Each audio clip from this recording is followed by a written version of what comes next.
Esse é um bom ponto. Qual que é a expectativa do Banco Inter para o dólar no final do ano? O grande problema do câmbio e fazer previsões é que o câmbio ele sofre influência de muitos fatores, e muitos fatores tanto domésticos quanto do mercado lá fora. Então, se acertar todos esses movimentos é uma tarefa quase que impossível. Mas a gente consegue ver hoje alguns fundamentos que favorecem sim o real. A gente não deveria estar tão surpreso com um câmbio mais valorizado. Acho que vale lembrar que o câmbio hoje ele não só está estável, mas ele está melhor do que ele estava há 2 anos atrás, né? A gente teve de fato uma valorização do câmbio até em relação ao ano da pandemia, né? O câmbio médio ali foi 5,40, hoje a gente está com um câmbio médio ali mais próximo de 5 esse ano. Então a gente vê de fato uma valorização do câmbio aqui no Brasil. Acho que tem 2 fatores principais que contribuem para o câmbio e que vão continuar contribuindo. A nossa previsão de câmbio para o final do ano é de 5. Acho que o primeiro deles é o diferencial de juros, né? A gente falou que o maior juros do mundo, então de fato isso favorece bastante a nossa moeda. O segundo ponto é o fluxo, né? O Brasil tem um fluxo comercial, um superávit comercial esperado. Teve um superávit, né, recorde no ano passado, deve ter novamente esse ano. Então, isso também traz um fluxo um fluxo comercial, né, vindo dessas exportações, enfim, de commodities, mas o fluxo está aí. E além do fluxo comercial, a gente tem um fluxo de investimentos. E vale lembrar que no ano passado a gente já recebeu 80 bilhões, quase 90 bilhões de dólares em investimento direto.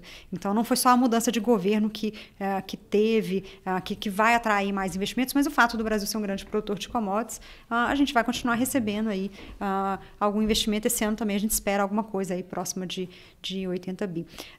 O Brasil tem seus riscos, né? A gente, né, falou bem aqui do risco fiscal, mas ele também tem muitos pontos positivos, principalmente quando a gente olha no relativo aos pares, né? Quando a gente olha as economias semelhantes, os vizinhos, o Brasil tem uma economia muito mais robusta. A gente está muito longe de virar uma Argentina e muito menos uma Venezuela. O Brasil não é dependente de um setor só. Quando você olha a composição do PIB brasileiro, o Brasil não é agro, o Brasil não é petróleo, o Brasil não é indústria. O Brasil é um conjunto de... Você olha a distribuição do PIB pelo IBGE, ele é muito diversificado. E nos últimos 6 anos, houve uma evolução muito interessante no Brasil, foi o crescimento do investimento privado no Brasil, né? Então, as estatais perderam relevância nesse domínio do governo, em alguns setores. A gente teve muitas privatizações, aliás, ao longo dos últimos 20 anos, mas especialmente nos últimos anos, você teve uma redução da atuação das estatais e a contrapartida disso foi um crescimento do investimento privado, tanto em setores de infraestrutura, commodities, tecnologia, serviço, setor financeiro. Vou dar um exemplo aqui do setor financeiro. O crescimento que a gente viu de mercado de capitais nos últimos 6 anos foi algo assim... inédito, né? A gente saiu de emissões lá de 100 bilhões em 2015 para 500, 600 bilhões nos últimos anos.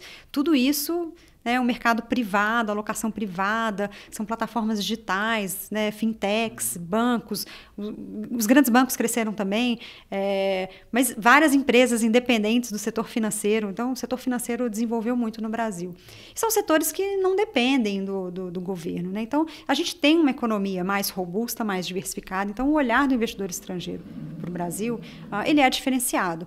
E, além disso, acho que tem a questão geopolítica também, que é mais complexa, né? Não quero entrar aqui nesse debate, mas quando você olha, né, o conflito da Rússia, a questão na China, o Brasil acaba não está sendo tão favorecido quanto o México, né, que está mais próximo ali dos Estados Unidos, mas a gente ainda é favorecido. Então, olhando esse conjunto de fatores, a gente vê que o Brasil ainda é atrativo e isso tende a favorecer o nosso câmbio, a não ser que a gente tenha alguma grande ruptura. O câmbio vai ficar próximo aí desses R$5, navegar entre os 5,20 e o 4,80, dependendo do humor.